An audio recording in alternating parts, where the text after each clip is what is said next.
بسم الله الرحمن الرحيم.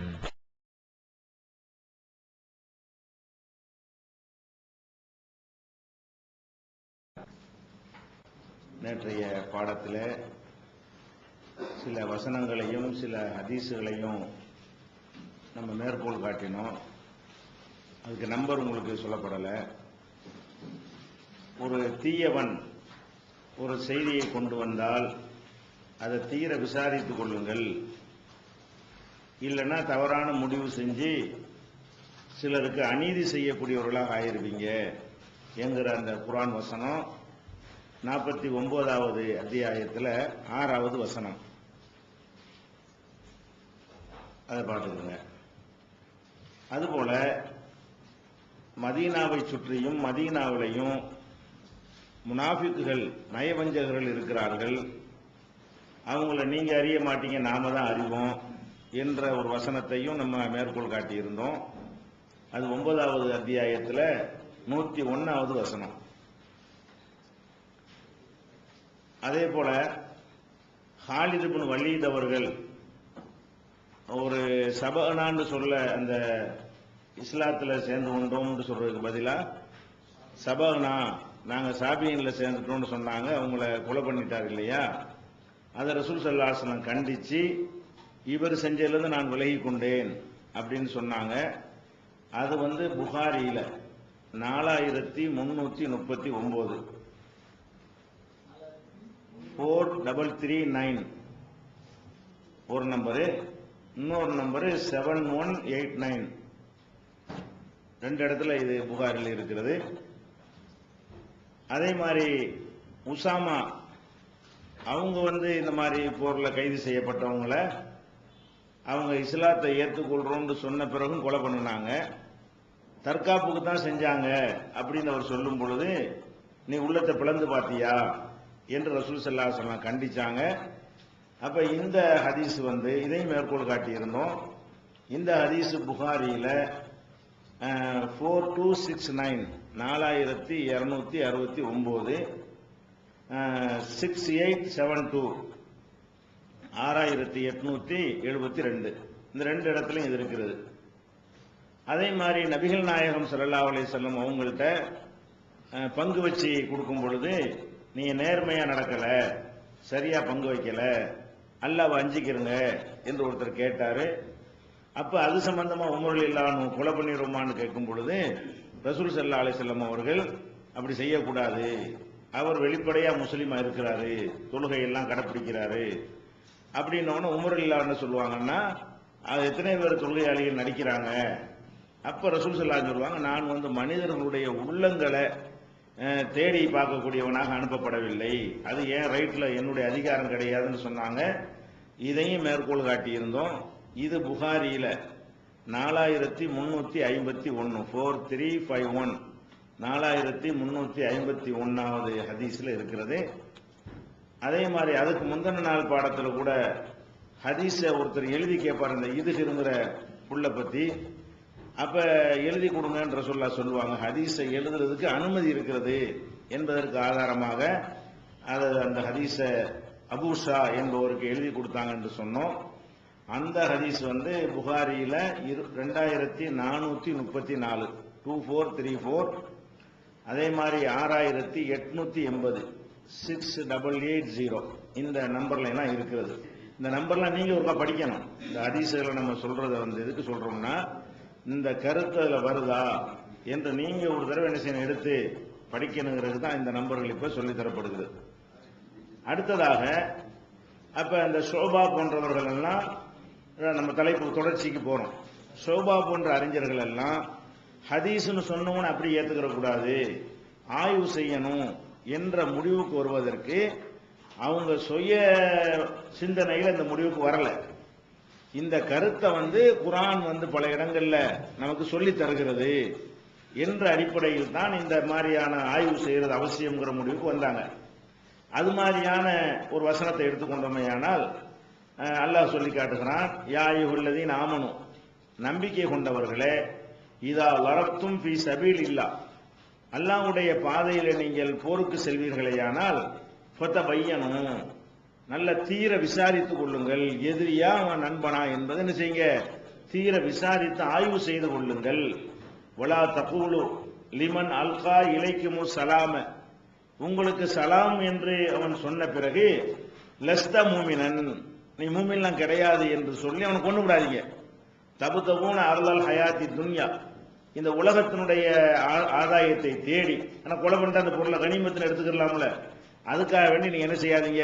அவன் எதிரின்னு நீங்களே பட்டம் சூட்டி, அவன் வெளிப்படையா நான் உங்களை சேர்ந்தவங்கிறான், நீங்க எதிரின்னு ஒரு பட்டத்தை கொடுத்து கொண்டுட்டா, போர்க்களத்தில் கொண்டுட்டோம்னு சொன்னா அந்த பொருள் ஹலால் ஆயிரும். சும்மா ஒருத்தனை கொலை பண்ணி எடுத்தா ஹலால் ஆகாது. போர்க்களத்தில் கொலை பண்ணிட்டோம்னா அந்த சொத்துக்கள்லாம் கனிமத்துங்கிற ஒரு கணக்கில் வந்துடும். இந்த மாதிரி ஆசைப்பட்டு நீங்க என்ன செஞ்சிடாதீங்க, வெளிப்படையா உள்ளதை தாண்டி போயிடாதீங்க. வெளிப்படையா ஒருத்தன் நான் உங்களை சேர்ந்தவன் தான் சொல்லிட்டான்னா அதான் நம்ம நின்றுக்கிற வேண்டியதான். உள்ள நுழைஞ்சுக்கிட்டு ஆய்வு பண்ணக்கூடிய கடமை நமக்கு கிடையாது என்று அல்லாஹ் கண்டிக்கிறான்.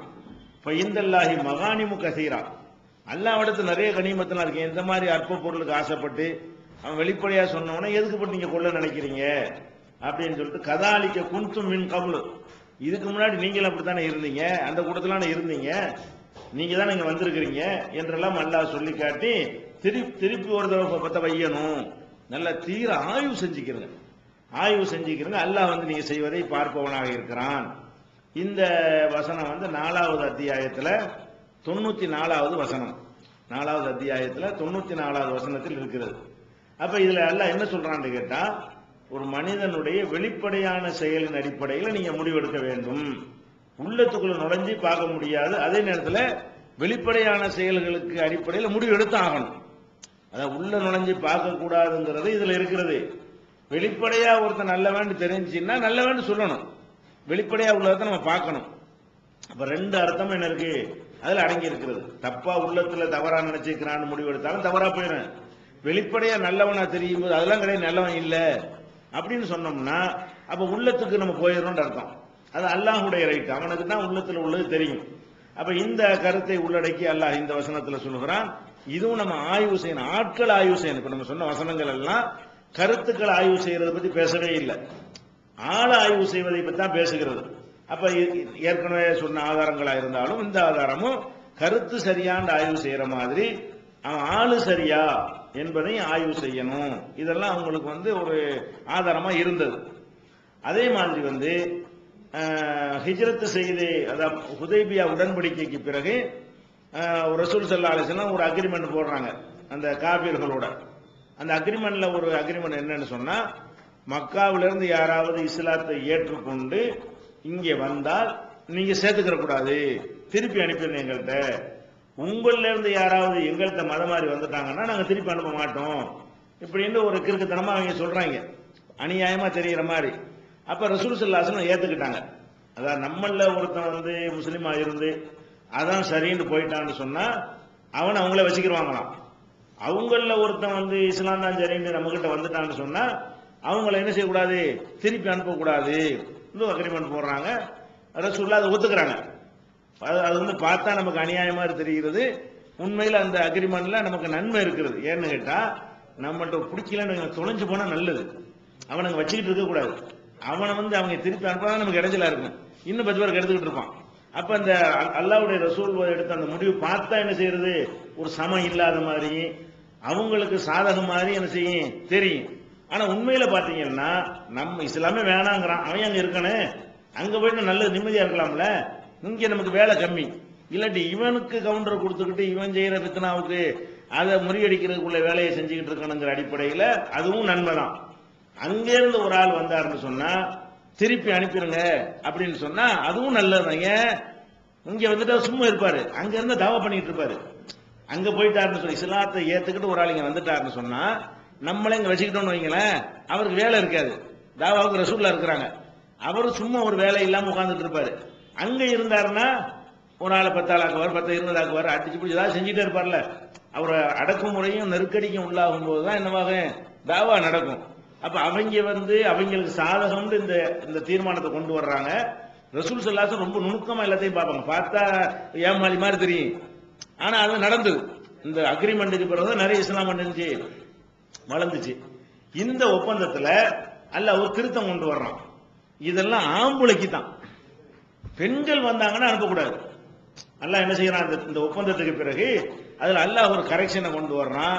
அங்கே இருந்து பெண்கள் வந்து இஸ்லாத்தை ஏற்று வந்துட்டாங்கன்னு சொன்னா ஒரு முஸ்லிமான ஒரு பெண்ணு காபிரோட போய் வாழ முடியாது, அவங்கள நீங்க திருப்பி அனுப்பக்கூடாது அப்படின்னு சொல்லி 60வது அத்தியாயத்துல 10வது வசனத்துல அல்லாஹ் இதை சொல்றான். எப்படி சொல்றான்னா, யா அய்யுஹல்லதீன ஆமனு, நம்பிக்கை கொண்டவர்களே, இதா ஜாஅக்குமுல் மூமினாத்து, மூமினான பெண்கள் உங்களிடத்துல வந்தால், முஹாஜிராத்தின் ஹிஜ்ரத் செய்து வந்தால், அப்படின்னா மக்காவுல இருந்து மூமினா உங்களிடத்துல மதீனாவுக்கு அர்த்தம். இதா ஜாஅக்குமுல் மூமினாத்து, மூமினான பெண்கள் உங்களிடம் வந்தால், உங்களிடம்னா மதீனாவில் உள்ள அரசாங்கத்திட்ட வந்தால், முஹாஜிராத்தின் ஹிஜ்ரத் செய்து வந்தார்களேயானால் ஃபம்தஹினூஹுன்ன, அவங்கள சோதித்து பாருங்கள். சும்மா நடிக்கிறதுக்கு இஸ்லாத்தில் வந்துட்டேன்னு சொல்லிடுவாங்க. சில கேள்விகள் எல்லாம் கேட்டு வெளிப்படையா சோதிக்கிறேன்னு உள்ள அடுத்து சோதிக்கிறது இல்ல. நீங்க மனிதர் என்ற முறையில் என்ன செய்யுங்க, நீங்க அவங்க நிஜமாகவே இஸ்லாத்துக்கு வந்திருக்கிறாங்களா அல்லது உளவு வேலை பார்க்கறதுக்கு அனுப்பி விட்டுருக்கிறானா என்பதை கண்டறிவதற்காக வேண்டி சில கேள்விகளை கேட்டா தெரிஞ்சு போயிடும். சில விசாரணைகள் மூலமாக என்ன செய்யுங்க, சோதித்து அறியுங்கள். ஃபம்தஹினூஹுன்ன அல்லாஹு ஆலமு பிஈமானிஹின்ன, அவங்களுக்கு ஈமான் இருக்கா இல்லைன்னு எனக்கு தான் தெரியும், அது உங்களால கண்டுபிடிக்க இயலாது, ஆனா நீங்க சோதிங்க. அல்லாஹ் எப்படி அழகா சொல்றான்னு பாருங்க. அதான் நீங்க வெளிப்படையா உள்ளபடி நீங்க சோதனை நடத்தியாகணும். நீங்க சோதனை செஞ்சு நல்லாள்னு நீங்க நினைச்சா கூட இல்லாம இருக்கலாம், அது உங்களுக்கு தெரியும், எனக்கு தான் தெரியும். அல்லாஹ் ரெண்டையும் சேர்த்து சொன்னா, ஃபம்தஹினூஹுன்ன அவங்களை நல்லா சோதிச்சு பாருங்கள், முஸ்லிம் தானா அல்லது வேற நோக்கத்துக்கு அவங்க ஏதாவது அனுப்பி விட்டுருக்காங்களா என்று நல்லா சோதிங்க. சோதிக்கிறேன்னா என்ன, உங்க அப்பா யாரு, அம்மா யாரு, அண்ணன் யாரு, இதெல்லாம் அங்க உள்ள ஆள்கிட்ட விசாரிக்கிறது. அங்க நம்ம ஆளுக்கு இருப்பாங்கல்ல, அந்த மாதிரியான தகவல்கள் வைத்து இவங்க ஜெனுவனா கரெக்டான ஆள் தான் என்று உங்களுக்கு நீங்க முடிவுக்கு வரலாம். ஆனா அப்படி வந்தாலும் கரெக்டா இருக்குமா, கரெக்டா இருக்காது. அது நீங்க இது ஒரு நடிக்கிறதுக்கு வந்திருக்கிறாங்கன்னு உங்களுக்கு தெரியுதுன்னா உண்மையில அவங்க உண்மையா கூட இருக்கலாம். புற காரணங்களால் உங்களுக்கு அந்த சந்தேகம் ஏற்பட்டு அவங்களை நீங்க தப்பா கூட நினைக்கலாம். நினைச்சா நீங்க முஸ்லீம் இல்லைன்னு எடுத்துக்கிறங்க. ஏன்னா மனிதன் வந்து நம்ம சக்தி உட்பட்டு தான் முடிவெடுக்க முடியும். அல்லாஹ் அழகா சொல்றான் பாருங்க, ஃபம்தஹினூஹுன்ன அவங்கள வந்து நீங்க சோதித்து பாருங்கள். அல்லாஹு ஆலமுஹுன்ன பிஈமான், அல்லாஹு ஆலமு பிஈமானிஹின்ன, அவங்களுக்கு உண்மையில் ஈமான் இருக்கிறதா என்பது அல்லாஹ்வுக்கு தெரியும். அது உள்ளம் ஏன் சம்பந்தப்பட்டது, அவ வெளிப்படையே சோதிக்க சொல்றான். உள்ளம் எனக்கு உள்ளதுன்னு சொன்னா என்ன அர்த்தம், வெளிப்படையான காரணங்கள்லாம் வச்சு விசாரிங்க, தீர விசாரித்துக் கொள்ளுங்கள்ங்கிறான். பொயின் அலிம்துஹுமுன்ன மூமினாத்தின், அவங்கள மூமின்கள் என்று நீங்கள் அறிந்து கொண்டால், இந்த விசாரணை மூலமா ஆய்வின் மூலமாக அறிந்து கொண்டீர்களேயானால், ஃபலா தர்ஜிஊஹுன்ன இலல் குஃபார், அவங்கள வந்து குஃபார்கள்ட்ட நீங்க என்ன செய்யாதீங்க, இறை மறுப்பாளர்கள்ட்ட அனுப்பிடாதீங்க. இந்த ஹுதைபியா உடன்படிக்கை இதை கட்டுப்படுத்தாது, பெண்களுக்கு இது கட்டுப்படுத்தாது என்று ஒரு கரெக்ஷனாக இது என்ன செய்யுது, அல்லாஹ் வந்து இதை அருளுகிறான். அப்ப இதுல என்ன வருது, 2 பாயிண்ட் அல்லாஹ் அடக்கி வச்சிருக்கிறான். ஒரு மனிதன் வந்துட்டான்னு சொன்னா சும்மா உள்ளத்துல ஒரே ஓவரா சந்தேகப்பட்டுக்கிட்டு அப்படியும் போயிடக்கூடாது. வெளிப்படையான ஆதாரங்கள் இல்லாம ஏற்றுக்கொள்ளவும் கூடாது. வெளிப்படையாக அவர் நல்லவர்ங்கிறது நமக்கு எல்லா வகையிலும் தெரியணும். உள்ரங்கத்துல அதையும் மறைச்சு நடிக்கக்கூடியவர்கள் தான் நம்மளை ஏமாத்திடுவாங்க, அது நம்ம குற்றம் ஆகாது. அப்ப அந்த மாதிரி நீங்கள் சோதித்துக் கொள்ளுங்கள் எல்லாம் சொல்றான். என்னதான் சோதிச்சாலும் அதுல மிஸ்டேக் இருக்கும், அதுக்கு நீங்க பொறுப்பாளி ஆக மாட்டீங்க. மிஸ்டேக் இருக்கலாம், நீங்க 1000 பேரை நல்ல ஆள் நினைச்சிருப்பீங்க, ஒரு 600 700 நல்ல ஆளா இருக்கலாம், 300 பிராடா கூட இருக்கலாம், அதை பத்தி உங்களுக்கு கவலை இல்லை. நீங்க வெளிப்படையா பாத்தீங்க எல்லாம் கரெக்டா இருக்கிறது, முஸ்லீம் என்று சொல்வதற்குரிய காரணங்கள்லாம் கரெக்டா இருக்குது, நம்புறேன்னு சொல்றாங்க, அதுக்கு மாற்றமா ஒண்ணும் உங்களுக்கு தென்படல, அப்ப நம்ம என்ன செய்ய வேண்டியதுதான், லிஸ்ட்ல சேர்த்துக்கிற வேண்டியதுதான். அதுக்கு உள்ளத்துல நுழைஞ்சுக்கிட்டு செய்யாதீங்க என்று 60வது அத்தியாயத்துல 10வது வசனத்தில் சொல்றோம். இது எதை காட்டுகிறது, ஆட்களை எடை போடணும். எதை வச்சு எடை போடணும், வெளிப்படையான வச்சு எடை போடணும். வெளிப்படையாக அவர் வந்து பொய்யர்னு தெரிய வந்தால் பொய்யர் தான், நமக்கு பொய்யர்னு தெரிகிறது, அவர் பொய்யர்னு முடிவு பண்ணித்தான் ஆகணும். இது வந்து மார்க்கத்தில் தப்பு கிடையாது. பொய்யர்னு முடிவு பண்ணுவது அவருடைய நினைவாற்றல் குறைஞ்சா அதுதான் ஹதீஸ்களில் செய்யறாங்க. இப்ப ஆட்களை வந்து சோதித்து அறிதல் என்பது மார்க்கத்தில் அல்லாஹ் அனுமதிச்சதுதான். ஆனா சோதித்து அறிஞ்சால் 100% கரெக்டான அது இல்லை நினைச்சிட்டு சோதித்து அறியணும். சோதித்து அறியவும் வேண்டும். இப்ப இந்த ஹதீஸ் கலையில நம்பகமானவர் சர்டிபிகேட் கொடுத்தாங்க, நம்பகமானவர் சொல்ல முடியுமா? நீங்க எத்தனை ஆட்கள் நம்பகமானவர் அவங்க சொன்னாங்களோ அதுல ஒரு 10% ஃப்ராட் இருக்கலாம். அவங்க வெளிப்படையா பார்த்து நம்பகமானவர்ன்றாங்க. அல்லாஹ் நம்மளுக்கு கேள்வி கேட்க மாட்டான். ஃப்ராடு இருந்தாலும் எங்களுக்கு தெரியலையே, மறுமையில் அல்லாஹ் காட்டும் போது நமக்கு தெரியும். இன்னும் நம்பகமானவர் நீ இப்படி நிக்கிறான்னு நம்மள குற்றம் பிடிக்க வேணா குடிக்க மாட்டாங்க. அந்த அதிகாரத்தை நமக்கு தரல. அந்த நாலேஜ் அல்ல தந்தாதானே கண்டுபிடிக்கலாம்.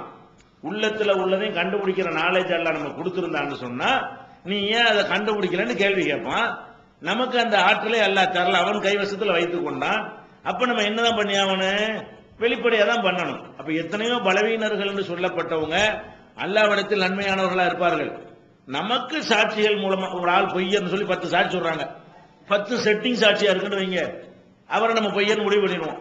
ஒரு ஆள் பொய் சொல்றாருன்னு சொல்லி 10 பேர் சொல்றாங்க, உண்மையில பார்த்தா 10 தான் பிராடா இருக்கு, நமக்கு தெரியல.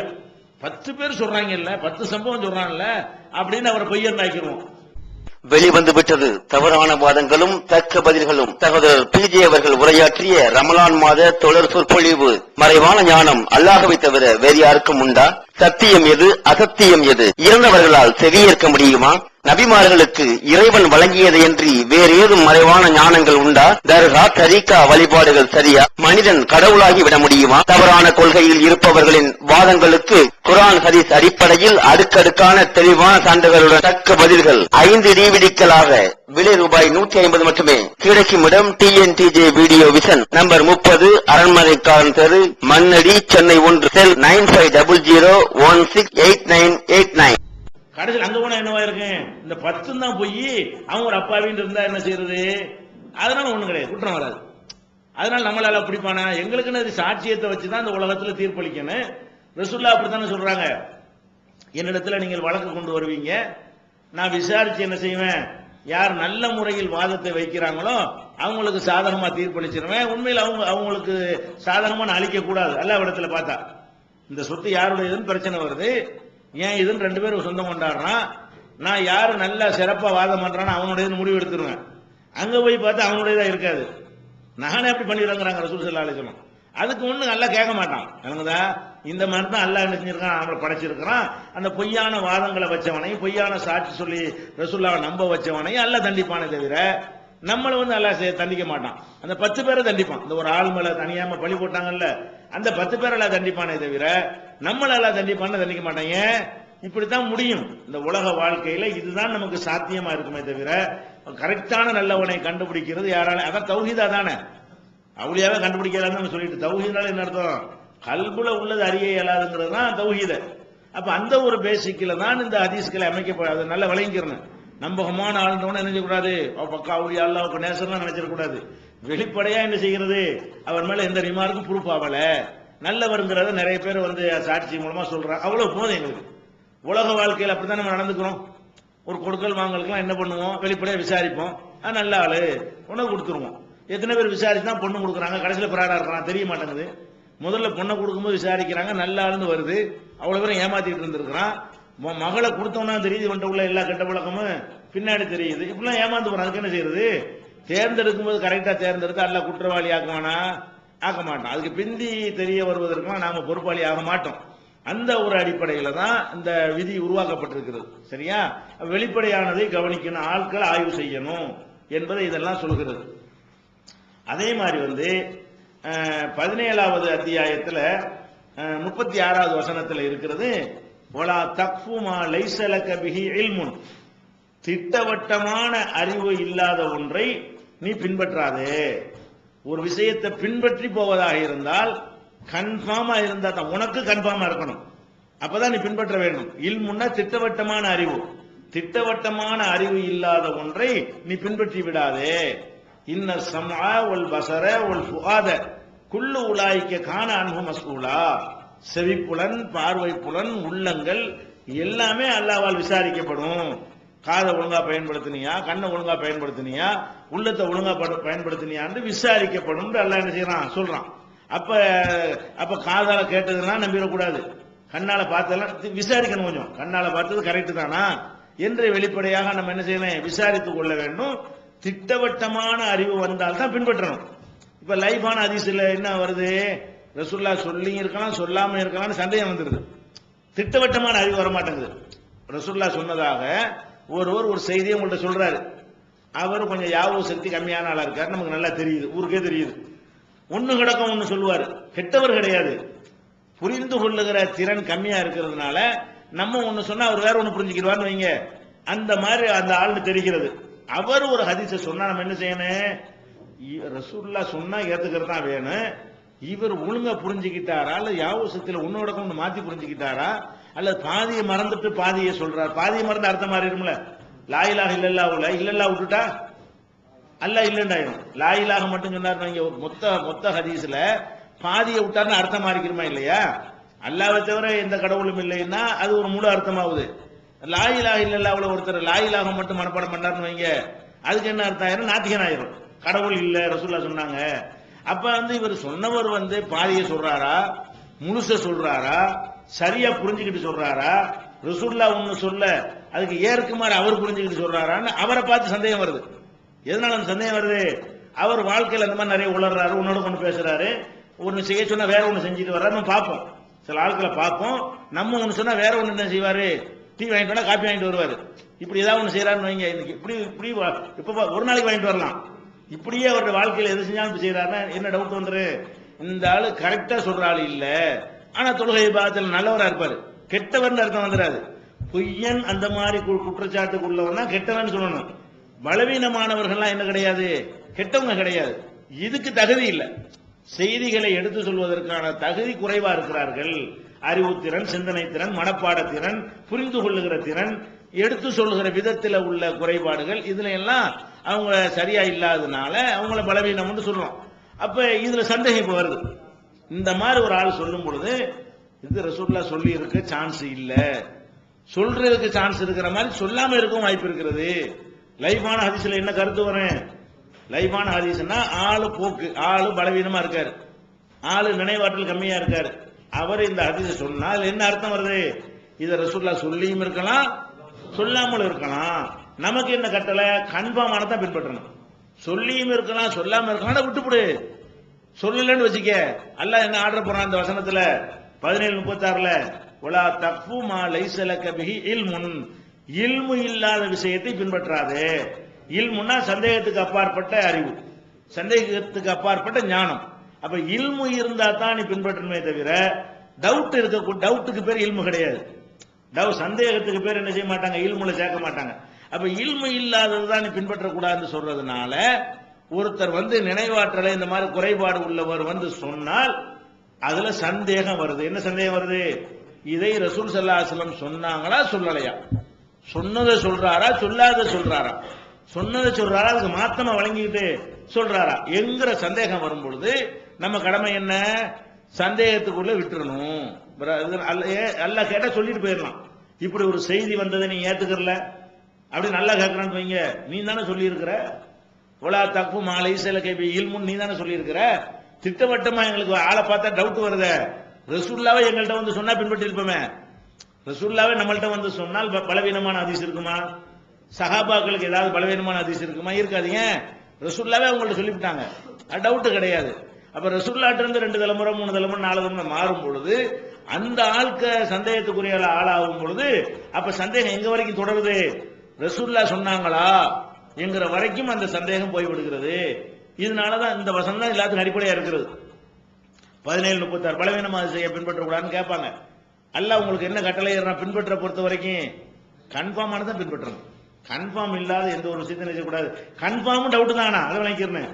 கன்ஃபார்ம் நம்ம அளவுக்கு கன்ஃபார்ம் கன்ஃபார்ம் பண்ணது என்ன இருக்கேன் அல்லாஹ் இடத்துல சந்தேகத்துக்குரியதா இருக்கும். அது நமக்கு தேவையற்ற விஷயம். நம்முடைய கன்ஃபார்முக்கு அர்த்தம் என்ன? நம்ம அளவுக்கு கன்ஃபார்மாக இருக்க வேண்டும்.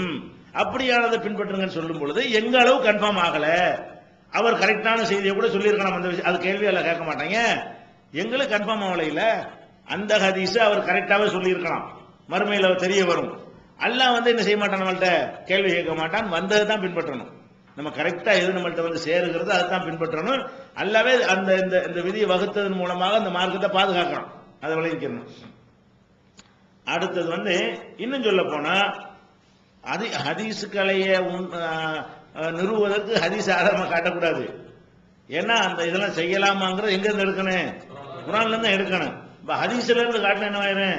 அதுதானே பேசிக்கிட்டு இருக்கணும்னு வந்துடும். இப்ப குர்ஆன்ல இருந்து ப்ரூஃப் ஆயிட்டதுனால இப்ப கூடுதலா ஹதீஸ்ல சொல்லிக்கிறோம். குர்ஆன்ல அல்லாஹ் அந்த மாதிரி சொல்றதுனால அது கன்ஃபார்ம் ஆயிடுச்சு. அப்ப கூடுதலாக என்ன செய்யலாம்? இப்ப ஹதீஸுகளை நம்பகமானவர்கள் வழியா வரக்கூடிய ஹதீஸுகளை பார்த்தோம்னு சொன்னா ரசூல் ஸல்லல்லாஹு அலைஹி வஸல்லம் இது என்ன செய்யறாங்க? அதிகமா வலியுறுத்துறாங்க. எப்படி வலியுறுத்துறாங்க? கஃபா பில் மரி கதிபன் ஐயோ ஹத்திஸ பி குல்லி மா சமியா. கேட்டதையெல்லாம் ஒருத்தன் போய் அடுத்த ஆள்கிட்ட அறிவிச்சான்னு சொன்னா அவன் பொய்யன். அப்படின்னு என்ன அர்த்தம்? கேட்டதெல்லாம் அறிவிக்க கூடாதுன்னா செய்தி சரியா இருக்கலாம், ஆளுதான் அங்க பிரச்சனையாகுது. கேட்டதெல்லாம் அறிவிச்சிடக்கூடாது. யாரு இவன் சொன்ன கரெக்டா, ரசூலுல்லாஹ் தான் சொன்னாங்களா, இவனை நம்பலாமா என்றெல்லாம் நீங்க என்ன ஆய்வு பண்ணி சொல்லணுமே தவிர கேட்டதையெல்லாம் சொல்லிடாதீங்க என்று சொல்வது ஆட்களை எடை போட வேண்டும் என்ற கருத்தையும் உள்ளடக்கி இருக்கிறது. இது முஸ்லிம்ல எடுத்தோன முதல் 6வது ஹதீஸ்ல இருக்கும். ஹதீஸ் 6ங்கிறது இந்த தமிழ் வெளியிட்டு இருக்காங்க இல்லையா, அதுல முஸ்லீமை பொறுத்தவரை சில நம்பர் வித்தியாசம் இருக்கும். 6னா 5 6 7 10 இந்த மாதிரி இருக்கலாம். ஒரு 10 ஹதீஸ்ல இது இருக்குன்னு பாத்துக்கோங்களேன். அப்ப 6வது ஹதீஸ்ல இது இடம்பெற்றிருக்கிறது. இப்படி நம்ம இதெல்லாம் அன்ற ஹதீஸ்களை அறிஞர்கள் இப்படி நம்ம சொன்னதெல்லாம் நம்பிடக்கூடாது, நம்ம என்ன செய்யணும், ஆய்வு பண்ணணும் என்ற ஒரு கருத்தை சோபா போன்றவர்கள் என்ன செய்யறாங்க, முன்வைத்து இதை ஒரு இஷ்யூவாக ஒரு பிரச்சனையை ஆக்குகிறார்கள். ஃபர்ஸ்ட் நீங்க விளங்கிற வேண்டியது என்னன்னு கேட்டா, இந்த உசூல் என்பது சோபாவோ அஹ்மது இப்னு ஹம்பலோ யஹ்யா இப்னு முஈனோ அலி இப்னு மதனியோ உண்டாக்குனது அல்ல. இவங்க தான் இந்த துறையில விற்பனர்கள். முதலிடத்தில் உள்ளவங்க யாரு? ஷோபா.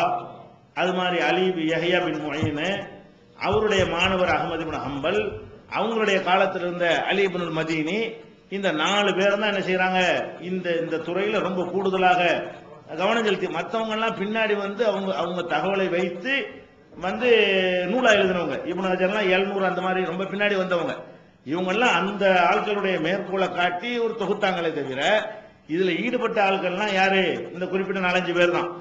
இந்த 4-5 பேரும் எதன் அடிப்படையில் சொன்னாங்க, எதன் அடிப்படையில் உம்மத்தை ஏற்றுக்கொண்டாங்க? ஆதாரம் இருந்தது. இது புதுசா அவங்க உண்டாக்கல, இவங்க இஷ்டத்துக்கு உண்டாக்கி என்ன திணிக்கல. இப்படி செய்வதைத்தான் அல்லாஹ் நம்மள்ட்ட எதிர்பார்க்கிறான், இப்படி நடப்பது அல்லாஹ்வுடைய கட்டளை தான் என்ற காரணத்தினாலதான் இது அந்த ஹதீஸ்களை அவங்க உருவாக்கும் பொழுது இது ரசூலுல்லாஹ் சொல்லாத ஒரு புது விஷயம் யாரும் நினைக்கல. எல்லாருமே உம்மத்தை ஏற்றுக்கொண்டார்கள். 14 நூற்றாண்டு எல்லாரும் ஏத்துக்கிட்டு இருக்கோம். அனைத்து குரூப்பும் ஏத்துக்கிட்டு இருக்கிறோம். இதை அதாவது நம்ம சில விஷயங்களை ஒரு சாரார் ஏத்துக்கிறவங்க, ஒரு சாரார் ஏத்துக்கிற மாட்டாங்க. இதை அனைவரும் ஏற்றுக்கொள்றது காரணம் என்னன்னு கேட்டா, அவ்வளவு வலிமையான ஆதாரத்தின் அடிப்படையில் இந்த விதிமுறைகள் உருவாக்கப்பட்டிருக்கிறது. அந்த விதிகள் ஒண்ணுன்னா உங்களுக்கு சொல்லும் போது உங்களுக்கு தெளிவுபடும். என்னென்ன மாதிரிலாம் விதிகளை பலவீனத்துக்கு கண்டுபிடிச்சாங்க, என்னென்ன குறைகளை எல்லாம் அவங்க ஆய்வு பண்ணாங்கன்னு பொதுவா சொல்லுவோம். ஆனா பொதுவா நீங்க என்ன விளைவிக்கணும்னு கேட்டா, ஆட்களை எடை போடுவது, வெளிப்படையான தன்மைகளை வைத்து எடை போடுவது. வெளிப்படையான தன்மையை வைத்து ஒருவர் நல்லவர் என்று சொன்னால் அவர் நல்லவர் தான், வெளிப்படையான தன்மையை வைத்து கெட்டவர் என்று சொன்னால் அது கெட்டவர் தான். அல்லாஹ்விடத்தில் என்னவா இருந்தால் அது தனி விஷயம். நம்ம அளவுக்கு அப்படித்தான் முடிவெடுக்கணும், அது குற்றம் இல்லை, அதுதான் செய்ய வேண்டிய முறை. இதெல்லாம் இந்த ஆதாரங்கள் சொல்லுதா இல்லையா? இந்த ஆதாரங்கள்ல இப்ப சொன்ன ஆதாரங்கள்ல இருந்து மனிதர்களை எடை போடணும்னு சொல்லுது. நல்லவன் கெட்டவன் வெளிப்படையை தான் பார்க்கணும்னு சொல்லுது. உள்ளுக்குள்ள சந்தேகப்பட்டா ஒருத்தனை கூட நல்லவன் சொல்ல இயலாது தானே. எவ்வளவு நல்லவனா யாரா இருந்தாலும் இவன் கெட்டவனா இருப்பான்னு நினைக்கலாம்ல. 10 வருஷம் 10 தலைமுறையா முஸ்லீமா இருந்தா கூட இவன்கிட்ட நடிக்கிறான்னு சொல்றது எவ்வளவு நேரம் ஆகும்?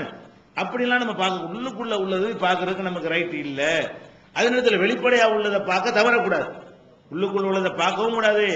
வெளிப்படையா உள்ள நல்லதின் அடிப்படையில் நல்லவன் சொல்வதும், வெளிப்படையா உள்ள கெட்டதின் அடிப்படையில் கெட்டவன் என்று சொல்வதும் நம்முடைய கடமையில் உள்ளது. இந்த மாதிரியான இந்த உசூலுக்கு ஆதாரம் இருக்கு. அதுதான் இதை சொல்றேன். இப்ப சொல்ற விஷயம் என்னது, இந்த உசூலை அவங்க உண்டாக்குனது அவங்களா இஷ்டப்படி உண்டாக்கி கொள்ளவில்லை. இதை அடிப்படையில் கேள்வி கேட்டாங்க. அடுத்து என்னன்னு கேட்டா, குழப்பமான விஷயத்துக்கு ஒரு தெளிவுக்காக இதை சொல்றேன். இந்த புகாரி இமாம் இருக்காரு, அவர் ஹதீஸை தொகுத்தார். அவர் ஹதீஸை தொகுத்தாருன்னா அவருடைய காலம் என்ன உங்களுக்கு சொல்லியிருக்கிறோம்? எத்தனை ஒரு வருஷம்? புகாரி இமாம் வருஷம் சொல்லுங்க. 194 200க்கு மேல உள்ளவர் வருங்களா. அவர் விவரமா படிக்கக்கூடிய காலம் 200 தாண்டி விட்டது. அப்ப 200க்கு பிறகு அவர் ஒரு நூலை தொகுக்கிறாருன்னா நம்ம என்ன விளங்கிட்டு இருக்கோம்? போய் விட கதவை தட்டி உங்கள்கிட்ட ஹதீஸ் இருக்கான்னு கேட்பா, அப்படி விளங்கிட்டு இருக்கிறோம். இவர் ஹதீஸ் திரட்டினாருன்னு ரசூலுல்லாஹ் காலத்துக்கு 200 வருஷம் பிந்தி வர்றாரு. இவர் ஹதீஸுகளை திரட்டி இருக்கிறாரு. இவர் ஹதீஸை திரட்டி இருக்கிறாருன்னு சொன்னா இவர் எப்படி ஒவ்வொரு ஊர்லயும் ஒரு ஆள் இருக்கு எப்படி கண்டுபிடிப்பாரு? பல ஊருக்கு போயிருக்கிறார். புகாரி இமாம் நினைஞ்சிருக்கிறாரு, பல ஊருக்கும் போயிருக்கிறாரு.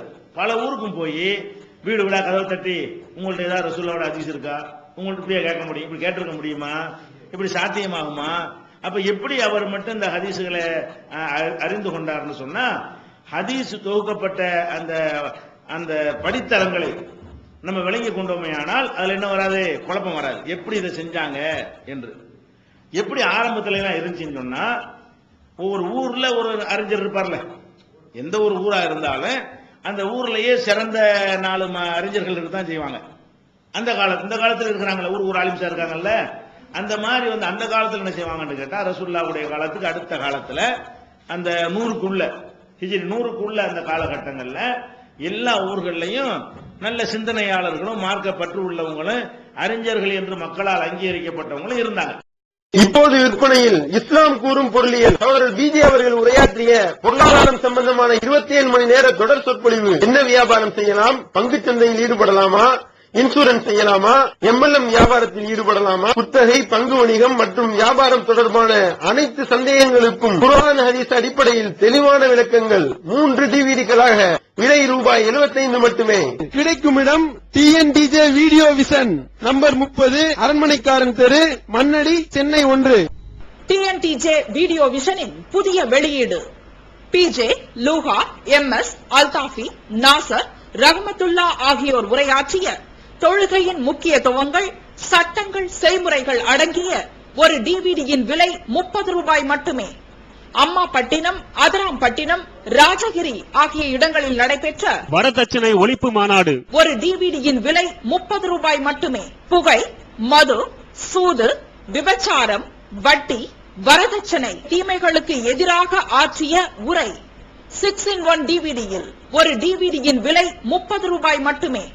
கிடைக்கும் இடம் TNTJ வீடியோ விஷன், எண் 30, அரண்மனைக்காரன் தெரு, மண்ணடி, சென்னை 1. செல் 9500168989. எல்லா ஊர்லயும் இருந்தாங்க, முக்கியமான எல்லா இஸ்லாமிய நகரங்கள்லயும் இருந்தாங்க. அந்த ஊர்ல உள்ள ஒருத்தர் அந்த ஊர் மக்கள் மத்தியில உள்ள ஹதீஸை திரட்டுறது கஷ்டமா? இப்ப மக்காவை சேர்ந்த ஒரு அறிஞர் இருக்காரு, அவர் மக்காவுல யார் யாருக்கு என்னென்ன செய்தி தெரியுது, ஒரு ஊர் தான் அவருடைய வேலையை, அவருடைய அஜெண்டா எது, அதுல மக்காவில் உள்ள ஒவ்வொருத்தரையும் பத்தி அவருக்கு தான் தெரியும். வெளியூர்ல இருந்து உள்ள ஆளுக்கு அவரை பத்தி தெரியாது. அப்ப மக்காவில் உள்ள ஒரு ஆள் வந்து மக்காவில் உள்ள ஆட்களுடைய ஹதீஸுகளை கேட்டு எழுதி வைத்துக் கொள்வது பெரிய பிரச்சனைக்குரியதா? பிரச்சனைக்குரியது கிடையாது. அப்ப அந்த ஹதீஸுகள் எப்படி ஆரம்ப கட்டத்தில் நடக்குது என்று சொன்னா, ஒரு ஊரில் உள்ள ஹதீஸுகளை அந்த ஊரில் உள்ளவர் தொகுக்கிறார். இப்படித்தான் துவக்கம். எப்படி புக் எழுதினாங்கன்னு முதல்ல சொன்னோம்ல, உதாரணமா எடுத்துக்கிட்டோமே, ஆனால் இப்னு ஜுரைஜ் ஒருத்தர், அவர் பெரிய ஒரு மேதை, நல்ல மனிதர், அவர் மக்காவுல இருந்தார். இப்னு ஜுரைஜ் எங்க இருந்தாரு? மக்காவுல இருந்தார். இவர் 150ல இறந்தவர். 150ல இறந்தாருன்னு சொன்னா அந்த 120 130 இந்த காலகட்டம் வச்சுக்கிறீங்களேன். இந்த காலகட்டத்தில் இந்த ஹதீஸ் என்ன செய்வாரு? தொகுக்க ஆரம்பிச்சிருப்பாரு. மூத்தாவர் வரையும் தொகுத்துட்டு இருப்பாரு. 150 வரைக்கும் அந்த புக் பண்ணி பிரிண்ட் பண்ணலாம் விடுறது கிடையாது. இன்னைக்கு கிடைச்சாலும் எழுதிக்கிறோம், நாளைக்கு கிடைச்சாலும் எழுதிக்கிறவாங்க. 150 மூத்தா போயிட்டார். அப்ப அவர் மூத்தா போகிற வரைக்கும் மக்காவுல உள்ள ஆட்கள் மூலமா கிடைச்ச செய்திகளை அவர் பதிவு பண்றாரு. என்ன அதிகபட்சமா பார்த்தா ஒரு அறிவிப்பாளர் தான் அங்க தேவைப்படும். இவருக்கு என்ன தேவைப்படும்? ஏன்னா இவர் 150க்குள்ள உள்ளவர் தானே. இவர்கிட்ட ஒரு தாபி கேட்டிருப்பாரு, தாபிகிட்ட இவர் கேட்டிருப்பாரு, தாபி வந்து சஹாபிட்ட கேட்டிருப்பாரு. 150 வருஷத்துக்கு 2 அறிவிப்பாளர் போதும். சில நேரத்தில் 3 பேர் தேவைப்படும். சில ஹதீஸ்கள் என்ன செய்யும், இளம் சஹாபியா இருந்தார்னு சொன்னா, இளம் தாபியா இருந்தார்னா 3 ஆள் வழியா ரசூலுல்லாஹ்ட்ட போயிடும். இந்த இப்னு ஜுரைஜ் என்பவருக்கு ஒருத்தர் சொல்லுவாரு, அவர் தபுவ தாபியினா இருப்பாரு, இல்லாட்டி தாபியினா இருப்பாரு. தபுவ தாபியின் 3ஆம் தலைமுறையில் உள்ள ஆள்கிட்ட கேட்டாருன்னா அவர் யார்கிட்ட கேட்டிருப்பாரு? தாபியிட்ட கேட்டிருப்பாரு. அவர் வந்து சஹாபிட்ட கேட்டிருப்பாரு, சஹாபி ரசூலுல்லாஹ்ட்ட கேட்டிருப்பாங்க. இந்த மாதிரி இருந்ததுனால அவங்க 2 அறிவிப்பாளர் 3 அறிவிப்பாளரை கொண்டு அவங்க அந்த ஹதீஸ்களை எல்லாம் எழுதுறாரு. இப்னு ஜுரைஜ் என்பவர் எழுதுறாரு. இவர் எங்க உள்ள ஹதீஸை தான் எழுதுறாரு? மக்காவுல அந்த 150க்குள்ள இடைப்பட்ட 150 முடிகிற வரைக்கும் எழுதி கொண்டிருக்கிறாரு. இவர் தொகுத்ததெல்லாம் என்னது? மக்காவாசிகள் தேர்ந்து கிடைத்த ஹதீசுகள் மட்டும்தான். மக்காவில் ரசூலுல்லாஹ்வுடைய ஹதீஸை மனப்பாடம் பண்ணிய சஹாபாக்கள்கிட்ட இருந்து கற்ற தாபியன்கள் இருந்தார்கள், தபுவ தாபியன்கள் இருந்தார்கள். இவங்கள்ட்ட இருந்து கேட்டு கேட்டு இவர் என்ன பண்ணிட்டாரு? எழுதிக்கிட்டாரு. இதே காலகட்டத்தில் ஒரு வருஷம் தள்ளி 151ல மூத்தா போறாரு. இப்னு இஸ்ஹாக்னு ஒரு ஆள், ரெண்டு ஒரு சமகாலம்னு வச்சுக்கிறீங்க. இவரும் மக்காவுல உள்ள ஹதீஸை எழுதுறாரு.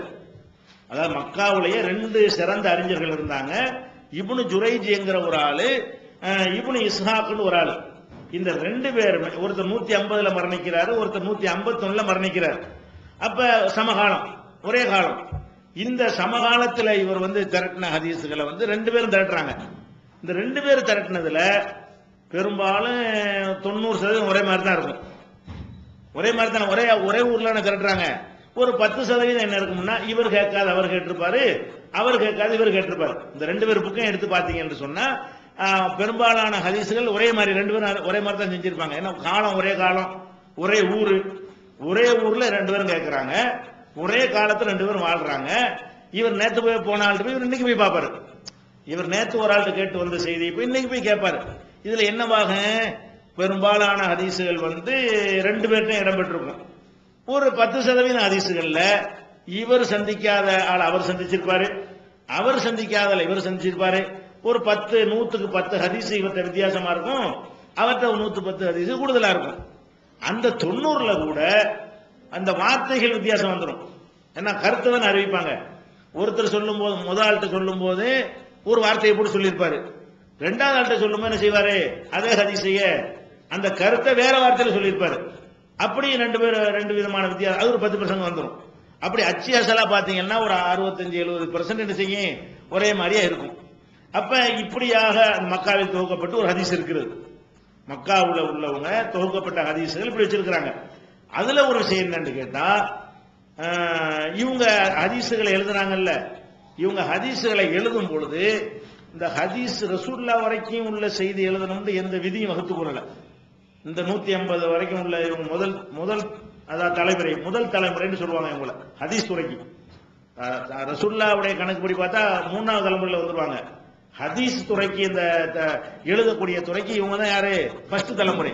இந்த முதல் தலைமுறையை சேர்ந்த இவங்க சஹாபி சொந்தமா ஏதாவது சொல்லியிருப்பார்ல, அதையெல்லாம் கூட எழுதி வச்சிருப்பாங்க. ரசூல்லா வரைக்கும் உள்ளதான் எழுதுனாங்கன்னு கிடையாது. இவங்க என்னவெல்லாம் எழுதுவாங்கன்னா ரசூல்லா வரைக்கும் உள்ளதான் எழுதுவாங்க. இப்னு அப்பாஸ் சொன்னார், அபூபக்கர் சொன்னார், உமர் சொன்னார் தகவல் அதையும் என்ன செய்வாங்க, அதையும் எழுதிக்கிடுவாங்க. தாபியன்கள் அவங்கள விளக்கம் சொல்லுவாங்கல்ல, அதையும் எழுதிக்கிடுவாங்க. தாபியன்கள் சஹாபாக்களை பார்த்தவங்க தான் தாபியன்கள். சஹாபாக்களை பார்த்தவங்க சொன்னக்கூடிய கருத்துக்கள் இருக்கும்ல, அதெல்லாம் கலந்துதான் இவங்க எழுதுனாங்க. வெறுமனே ரசூலுல்லாஹ்வுடைய செய்தியை மட்டும் எழுதல. இந்த முதல் தலைமுறையில் உள்ளவங்க என்ன செய்யறாங்கன்னா, அல்லாஹ்வுடைய ரசூல் சொன்னதையும் நம்ம ரெக்கார்ட் பண்ணிடுவோம், சஹாபாக்கள் சொன்னதையும் ரெக்கார்ட் பண்ணிக்கிறோம், தாபியன்கள் சொன்னதை என்ன செய்வோம், ரெக்கார்ட் பண்ணிக்கிறோம். ரசூலுல்லாஹ்வுடைய சம்பந்தம் இருந்தாலும் சம்பந்தம் இல்லாட்டாலும் அவங்களாம் நல்லவர்கள், முன்னோர்கள் சொன்னாங்க, அவங்க கருத்து என்னங்கிறத பதிவு செய்வோம் அப்படின்னு என்ன செஞ்சாங்க, பதிவு செஞ்சாங்க. இந்த நூல்ல அப்படி இருந்தது. அதே மாதிரி மதீனாவில் எடுத்துக்கிட்டீங்கன்னா ஒரே காலத்துல 3 பேர் இருந்தாங்க. இந்த மக்காவுல 2 பேர் இருந்த மாதிரி மதீனாவுல 3 பேர் இருந்தார்கள். ஒரு ஆள் சயீத் இப்னு அபி அருவபான்னு ஒரு ஆள், முன்னாடி நம்ம சொல்லி இருக்கோம். இவர் 156ல மரணித்தவர். அப்ப 156 வரைக்கும் அவர் எழுதிட்டு இருந்திருப்பார். அதே மாதிரி மாலிக் இமாம் இருக்காங்க இல்லையா, அவங்களும் மதீனாவுல உள்ளவங்க தான். இவங்க 179ல மரணிக்கிறாங்க. அது மாதிரி ரபிங்கிற ஒரு ஆள் மதீனாவுல உள்ள ஒரு அறிஞர் தான். இவர் 160ல மௌத்தாவுறாரு. இவங்க 3 பேருமே மதீனாவில் இருந்த நல்ல அறிஞர்கள். ஒருத்தர் 156, ஒருத்தர் 160, ஒருத்தர் 179. ஏறக்குறைய ஒரு சமகாலம், 20 வருஷம் வித்தியாசம் வருது. ஏறக்குறைய சமகாலத்தில் இருக்கிறாங்க. இவங்க எழுதின ஹதீஸ்லாம் என்னன்னு கேட்டா, மக்காவுல ஒருத்தர் அறிவிச்சிருப்பாரு, அது இவங்களுக்கு தெரியாது, பயணப்பட்டெல்லாம் போகல. இவங்க வேலை என்னது, இருக்கிற ஊர்ல இருந்துகிட்டாங்க, வாய் வழியா சொல்றது எழுத்தாக்குறாங்க. வாய் வழியாக சஹாபாக்கள் மத்தியில சொல்லிக்கிட்டு இருக்கிற செய்திகளை இவங்க என்ன செய்யறாங்க, எழுத்து வடிவமாக கொண்டு வருகிறார்கள். அப்ப மாலிக் இமாம் எழுதின புக்கு தான் இன்னைக்கு நமக்கு நூலாக ஒரு ஆத்தன்டிகா மொத்தான்னு சொல்றாங்க இல்லையா, அது கிடைக்கிறது. ஆனா அது என்ன ஹதீஸ் தான் இருக்கும், எல்லாமே மதீனாவாசிகள் ஹதீஸ் மட்டும்தான் இருக்கும். இந்த 3 பேருமே மதீனாவாசிகள். 156, 160, 179 இந்த காலகட்டத்தில் உள்ளவங்க. அப்ப இவங்களும் ஹதீஸ் எழுதுறாங்க. எந்த ஹதீஸ் எழுதுறாங்க இவங்க, மக்காவுல இப்னு ஜுரைத் எழுதின எந்த ஹதீஸ் இவங்களுக்கு இருக்க வாய்ப்பு இல்லை. ஒரு வாய்ப்பு இருக்கு. எப்படி இருக்கு, ஒரே ஹதீஸ் 2 பேரும் கேட்டிருந்தாங்கன்னா, மக்காவுல உள்ள ஆள் கேட்டு மதீனா உள்ள ஆள் கேட்டிருந்தாரே, ஆனால் அந்த மாதிரி ஹதீஸ் இவர் கிடைச்சிருக்க வாய்ப்பு இருக்குது. ஏதோ ஒரு 5% அவருடைய ஹதீஸையும் இவருடைய ஹதீஸும் ஒத்து போறதா இருக்கும். 95 விஷயங்கள் வந்து அவர் சொல்லாது இவர்கிட்ட இருக்கு, இவர் சொல்லாது அங்க இருக்கு. ஏன்னா ஊர் வேறையா போச்சு, வேற ஊரா இருக்கு. அந்த ஒரு ஊர்ல உள்ள செய்தி தானே, அப்படி அவர் திரட்டி வச்சிருக்கிறார். அதே மாதிரி வந்து இஸ்லாத்துக்கு முக்கியமான ஊர்ல வந்து பசராங்கிறது ஈராக்ல இருக்கக்கூடிய ஒரு நகரம். அந்த பசராங்கிறதுல வந்து ஹம்மாத் இப்னு சலமா அப்படின்னு ஒருத்தர் இருக்கிறாரு. இவர் வந்து 167 வந்து மூத்தா போனவர். அப்ப ஹம்மாத் பின் சலமா, ஹம்மாதுன்னு போட்டுக்கிறங்க. இவர் பசராவுல இருந்து என்ன செய்யறாருன்னா, பசராவுல வந்த சஹாபி வந்திருப்பாரு, அவற்றிலிருந்து படிச்ச தாபியன்கள் இருப்பாங்க, தபா தாபி இருப்பாங்க இல்லையா, அவங்கள்ட்ட கேட்டு என்ன செய்யறாரு, ஒரு ஹதீஸ் சொல்லுவார். உங்களுக்கு யார் சொன்னா, இந்த ஆள் சொன்னாரு, உங்களுக்கு யார் சொன்னா, இப்படி கேட்டு என்ன செய்யறாரு, இவர் பதிவு பண்றாரு. ஒன்லி பசரா தான். இவருடைய ஹதீஸ் எல்லாம் எப்படி இருக்கு, பசராங்கிற அந்த நகரத்துல இருக்கக்கூடிய முஸ்லீம்கள்ட்ட கேட்டு கேட்டு என்ன செய்வாரு. இது கஷ்டம் கிடையாது தானே, இது திரட்டுவது பெரிய ஆச்சரியமானதெல்லாம் கிடையாது, ஈஸியா திரட்டிட்டு போயிடலாம். அதே மாதிரி வந்து இஸ்லாமிய நகரங்கள்ல இன்னொரு முக்கியமான நகரம் கூஃபாங்கிற நகரமும் முக்கியமான, அன்றைக்கு வரலாற்றுல முக்கியமான ஊரா இருந்தது. அப்ப அந்த கூஃபாங்கிறதுல வந்து சுஃபியானு சௌரி அப்படின்னு ஒரு அறிஞர் இருந்தாரு. அவர் வந்து 161 மூத்தா போனவர். இவருடைய ஹதீஸ் எல்லாம் என்னவா இருக்குன்னு கேட்டா, கூஃபா தான். அந்த கூஃபாவில் உள்ள ஊர்ல உள்ள ஹதீஸ் இதே மாதிரியா விளைவிக்கிறங்க. அப்புறம் வந்து அவுசாயின்னு ஒருத்தர் இருந்தார். அவுசாயி இவர் வந்து ஷாம்னா சிரியாவுல இருந்தார். இவர் வந்து 157 மூத்தா போனவர். ஹிஜ்ரி 157 மூத்தா போனவர். இவர் என்ன செய்யறாருன்னா, சிரியாவுல உள்ள ஹதீஸ்களை மட்டும் கேட்டு கேட்டு என்ன செய்யறாரு, எழுதுறாரு. இவருக்கு சிரியா ஹதீஸ் மட்டும் தான் இவருக்கு கிடைக்கிறது. அதே மாதிரி வந்து வாசித்துன்னு ஒரு ஊர், அதெல்லாம் இப்ப ஃபேமஸான ஊரா இல்ல. இந்த மாதிரி வாசித்துன்னு ஒரு ஊர் அன்னைக்கு ஃபேமஸான ஊரா இருந்துச்சு, அது முஸ்லிம்களுக்கு முக்கியமான ஊரா இருந்தது. அந்த வாசித்துங்கிற ஊர்ல ஹுசைம் என்கிற ஒரு அறிஞர் இருந்தாரு. அவர் 173 மூத்தா போனவர். அப்ப 173 வரைக்குமோ அல்லது அதுக்கு முந்தின காலம் வரைக்குமோ அவர் எழுதியிருக்கிறார். அவர் அந்த ஊர்ல உள்ள தான் என்ன செய்வாரு, அவர் பதிவு பண்ணியிருப்பாரு. அதே மாதிரி வந்து அப்துல்லா இபின் முபாரக் என்று ஒருத்தர் இருந்தாரு. இப்னு முபாரக்னு சொல்லுவாங்க, அப்துல்லா இபின் முபாரக்னு சொல்லுவாங்க. இவர் வந்து ஈரான்ல, இப்ப உள்ள ஈரான்ல இருக்கக்கூடிய குராசான்ங்கிற நகரத்துல இருந்த ஒரு நல்ல அறிஞர். இவர் அந்த குராசான்ங்கிற ஊர்ல உள்ள ஹதீஸ், இவர் 181 மரணித்தவர். இவர் குராசான்ல உள்ள அறிஞர்கள்ட்ட இருந்து கிடைக்கக்கூடிய ஹதீசுகளை இவர் ஒரு பக்கம் தொகுக்கிறார். அதே மாதிரி வந்து மஅமர்னு ஒருத்தர் இருந்தார். மஅமர் என்பவர் வந்து ஏமன் சொல்றாங்கல்ல, ஏமன் நாடுங்கிறாங்கல்ல, அந்த ஏமன்கிற பகுதியில இருந்த ஒரு அறிஞர். இவர் 154 மரணித்தவர். இவர் அந்த ஏமன்கிற பகுதியில் மக்கள் பேசிக்கொள்ளக்கூடிய ஹதீசுகள் அவர் என்ன செய்யறாரு, எழுதுகிறார். அதே மாதிரி வந்து ரையின் ஒரு, இப்ப வந்து அந்த ஊர் இருக்கான்னு தெரியல, ரையின் ஒரு ஊர்ல வந்து ஜரீர் என்று ஒருத்தர் இருந்தார். ஜரீர் அவர் வந்து 188 மரணித்தவர்.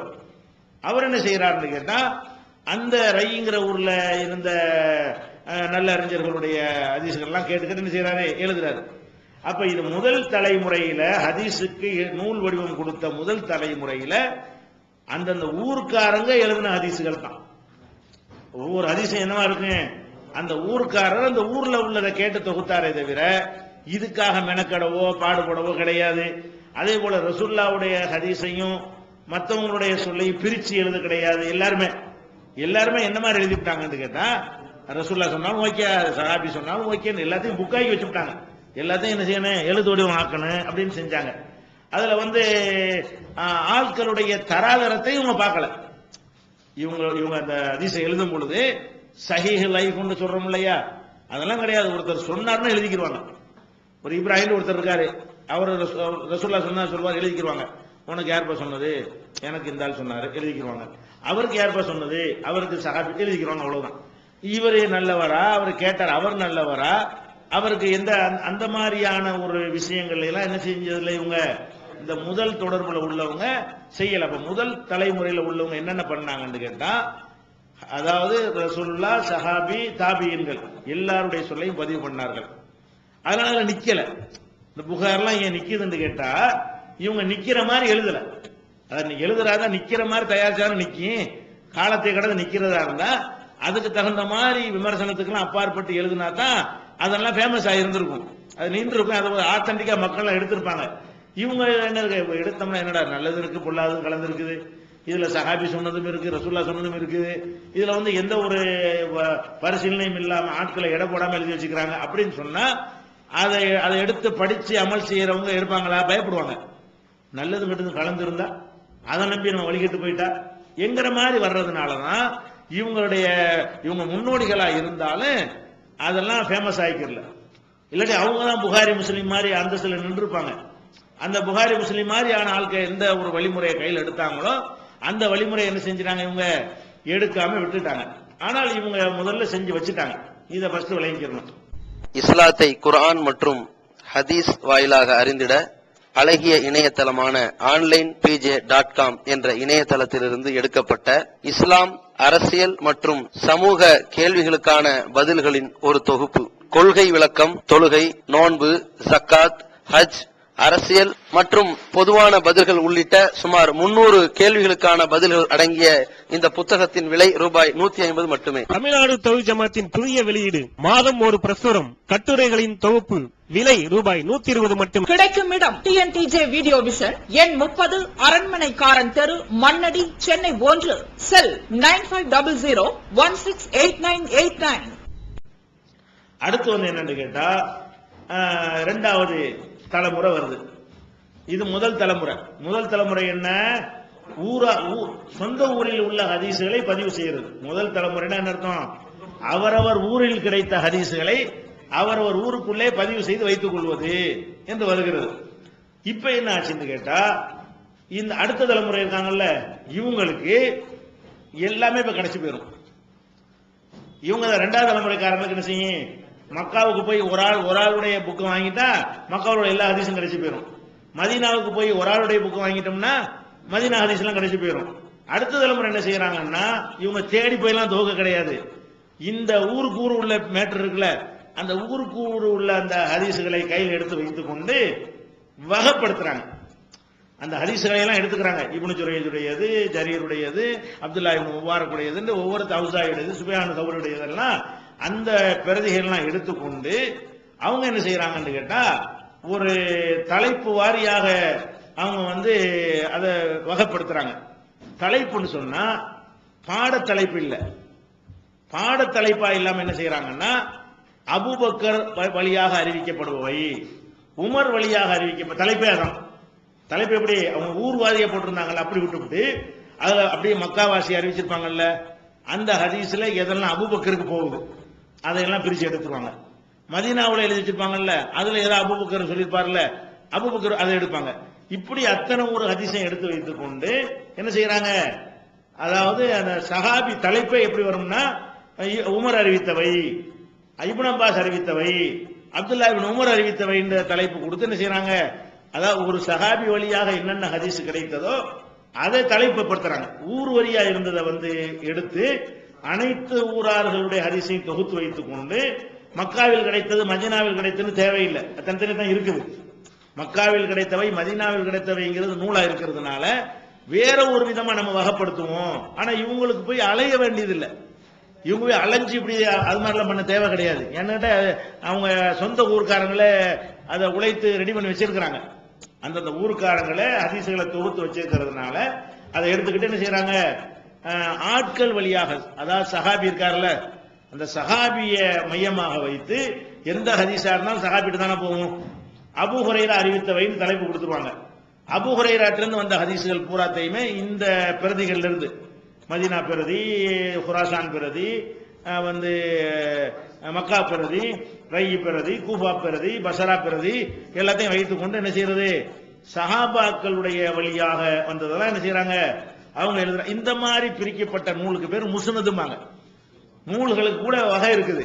நூல்களுக்கு என்ன இருக்கிறது, வகை இருக்குது. முஸ்னதுன்னா என்ன அர்த்தம்னு கேட்டா, இப்ப தொழுகை பாடம், நோன்பு பாடம்லாம் அது இருக்காது.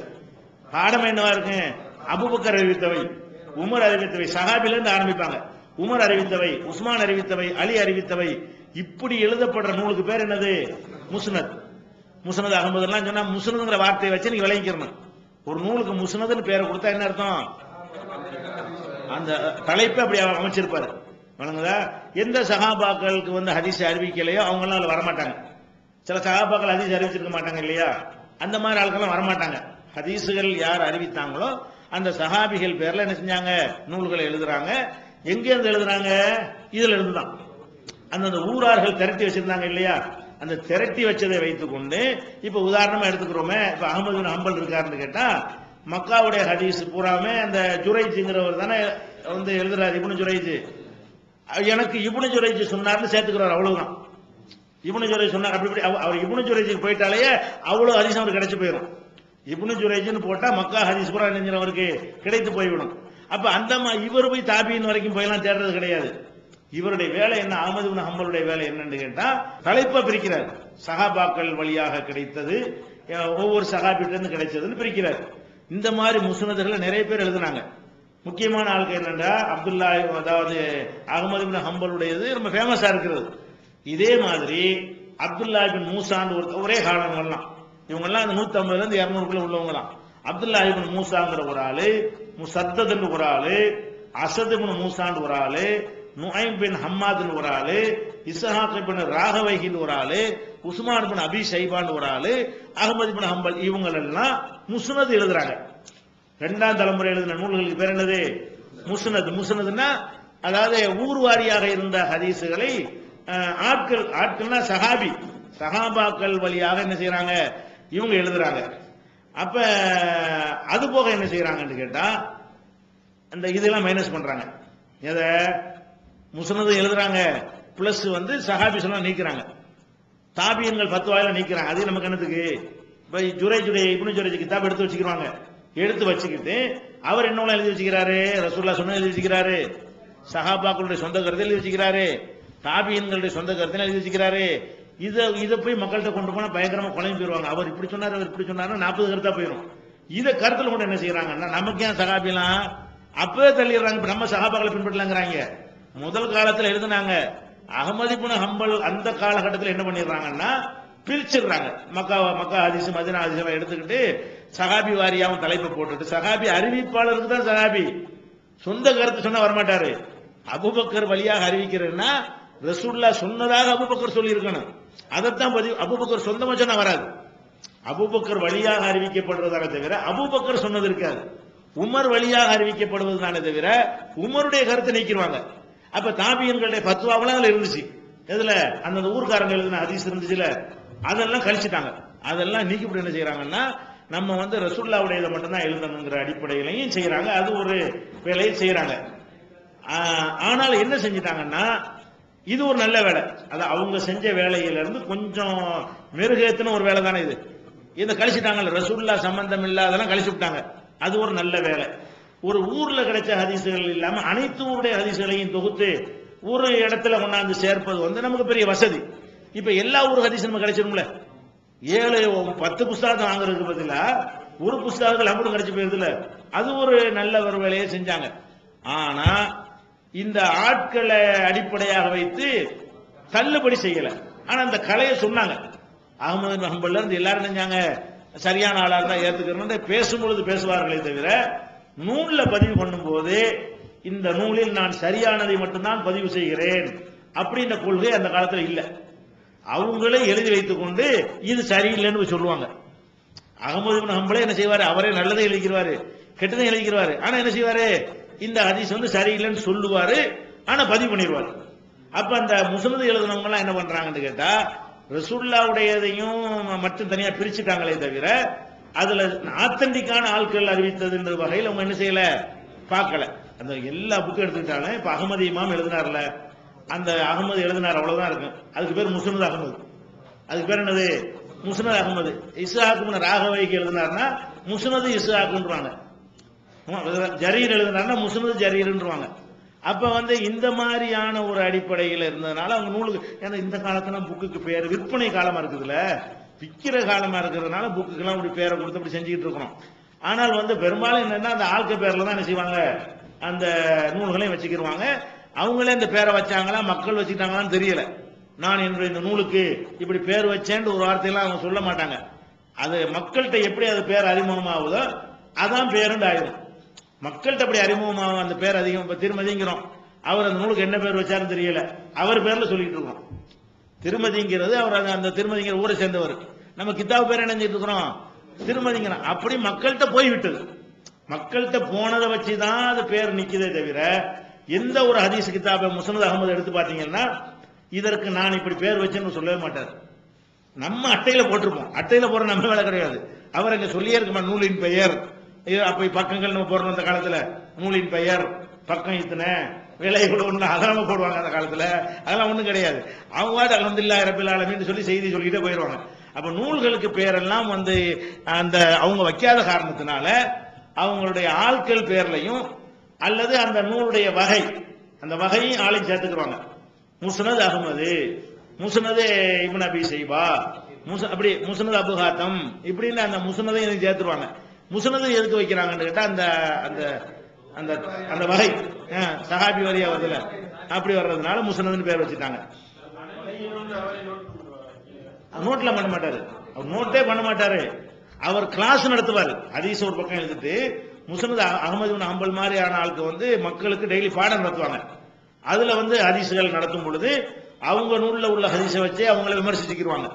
இது வந்து சரியான ஹதீஸ், அது வந்து கேட்கறவங்க என்ன செய்வாங்க, நினைவாற்றல் பண்ணி கேட்கறவங்க வந்து எதனால பலவீனம் இப்படி எழுதி வச்சிருக்கிறாங்க, மதீனாவாசிகளுடைய நூல்ல எடுத்திருக்கிறேன் இருக்குது, ஆனா இதுல இருந்தால் போக்கான ஒரு ஆள் இருக்காரு அப்படிங்கறது சேர்த்து என்ன செய்வாங்க, அவங்களுடைய தர்சுல சொல்லுவாங்க. எல்லாருமே மக்கள்கிட்ட வந்து எழுத்தை கொண்டு மட்டும் அவங்க நிக்கல, தர்சை கொண்டு நின்றார்கள். எழுத்து அவங்களுக்கு உள்ளது, வீட்டுல உட்காந்து எழுதிக்கிறாங்க, அவ்வளவுதான். எழுத்தை கொண்டு என்ன செய்யல, அவங்க மக்கள்கிட்ட ஃபேமஸ் ஆகல. அவங்க எழுதுவதோடு என்ன செஞ்சாங்கன்னா பிரச்சாரம் செய்தார்கள், மக்களுக்கு தாவாவும் பண்ணினார்கள். அவங்களுடைய கிளாஸுக்காக வேண்டி மக்கள் போய் பள்ளியாசல்ல அவங்க வந்து வார வாரமோ டெய்லியோ அவங்க சக்தி உட்பட்டு ஏதோ செஞ்சிருப்பாங்க.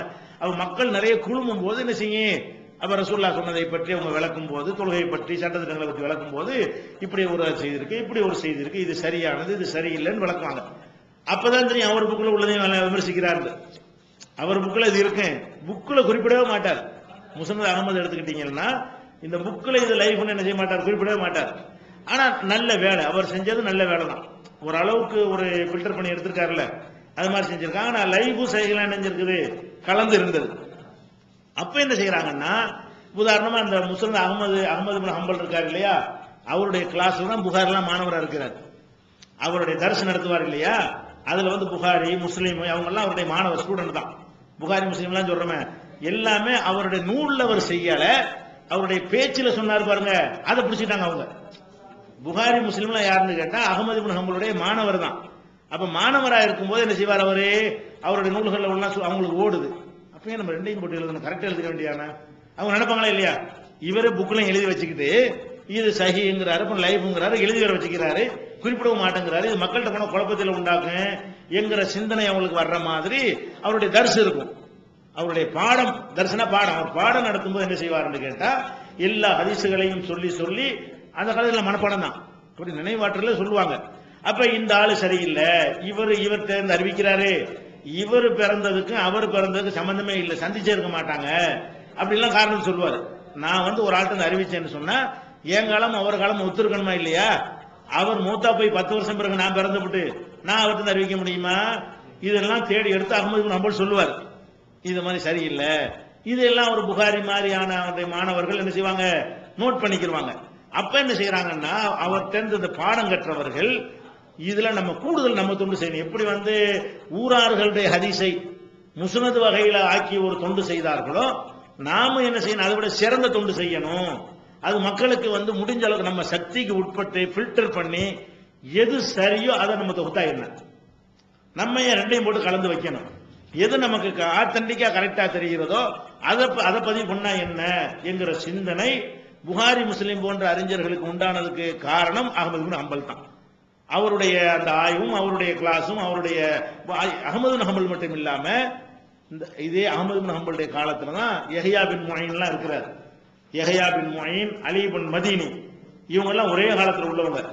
இவங்க தான் அந்த அறிவிப்பாளர்களை பத்தி எல்லாம் மற்ற கிதாபுகள்லாம் சொன்னீங்க. அதாவது இப்னு ஹஜர்னு ஒருத்தர் இருக்காரு, இவர் ஒரு ஆள லைஃபும் பாரு. இவர் காலம் என்ன 700ல உள்ள ஒரு இவர் போய் ஒரு ஆள் லைஃப்னு சொல்ல முடியுமா? நம்ம யோசிச்சு பார்க்கணும்ல. இவர் போய் ஒரு ஆள் லைவ் இப்படி சொல்லுவாரு, இவர் காலம் என்ன அவர் காலம் என்ன, இவர் சொல்வதே கிடையாது. இவர் அதைத்தான் எடுத்து சொல்றாரு. இவர் அகமது இந்த காலத்தை பின்னாடி இருந்த புஸ்தகத்தில் உள்ளவங்க எல்லாம் என்ன செய்யறாங்க, ஒன்னு யஹீபுன் முயின் சொன்னதா இருக்கும், அகமது ஹம்பல் சொன்னதா இருக்கும். அந்த 150 200 உள்ளவங்களுக்கு தான் அந்த ஆட்களை பத்தி தெரியும். அவங்க காலத்துல உள்ளவங்களுக்கு தான் என்ன செய்யும், இந்த நாள் சரியில்லைங்கிறலாம் தெரியும். அவங்க சொன்ன ரிப்போர்ட்டை வச்சு இவங்க பேர் வாரியா தொகுத்த வேலையை தான் செஞ்சாங்களே தவிர யாரும் ஒரு கெட்டவர் இவங்க முடிவு சொல்ல முடியாது. எடுத்து காட்டி தான் சொல்லணும். இப்னு ஹஜர் ஒருத்தர் லைவ்னு சொல்றதா என்ன செய்யணும், அவர் இந்த நாட்டில் இந்த குறை இருக்குன்னு இவர் சொல்லி இருக்கிறாருன்னு சொல்லி அங்கிருந்து எடுத்து காட்டுவாங்க. இவங்க எல்லாரும் ஒரு காலம். யஹ்யா இப்னு முயின் அவர் ஹதீஸ் புக் எழுதல, அவர் முழுசும் இதுக்கு அர்ப்பணிச்சுக்கிட்டார். எதுக்கு, ஆட்களை எடை போடுறதே அவருடைய முழு வேலையை ஆக்கிக்கிட்டார். யஹ்யா சூபாவுக்கு அடுத்த தலைமுறையில யஹ்யா இப்னு முயின் என்பவர் என்ன செய்யறாரு, அவர் வேலை என்னது, ஹதீஸ் அறிவிக்கிறவர்கள் இந்த புஸ்தகத்தை எடுத்து வச்சுக்கிறாரு. இந்த ஆட்கள்லாம் யாருங்கிறத பார்ப்போம். அவர் ஒரு தோரணையில இறங்கி அவர் ஒரு தரிசனம் நடத்துறாரு. அங்கேயும் ஒரு மாணவரா இருக்காரு. புகாரி இமாம் அஹ்மது ஹம்பல்டை மாணவரா இருக்காரு. அவற்றை 2 இல்மு கிடைக்கிறது. அவற்றை ஒரே இல்மு தான். யஹ்யா இப்னு முயின் வேலை என்னது, அலி இப்னு மதீனி இவங்க எல்லாம் ஒரே காலத்தில் 150 இருந்து 155 உள்ளவங்க தான் எல்லாருமே ஒரே காலத்தில் வாழ்ந்து கொண்டிருக்கிறாங்க.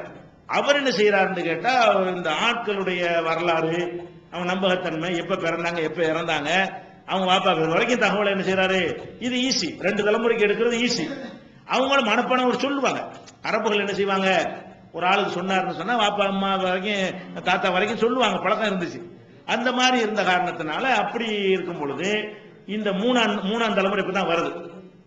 ஒரு தலைமுறை ஊரார்களுடைய ஹதீஸ், இன்னொரு தலைமுறை அந்த ஹதீஸில் தொகுத்து வைத்துக் கொண்டு சஹாபிகள் வாரியாக தலைப்பிட்டு தாபியின்கள் சஹாபாக்கள் சொல்ல மைனஸ் பண்றது 2வது தலைமுறை. 3வது தலைமுறையில யாரெல்லாம் வர்றாருன்னு கேட்டா நம்ம அறிந்து வைத்திருக்கிறார்கள். அதுல உள்ளவங்க தான் யாரு, புகாரி, முஸ்லிமு, அபுதாவுது, நசை, திருமதி, இப்னு மாஜா, இவங்க எல்லாம் இதுல உள்ளவங்க.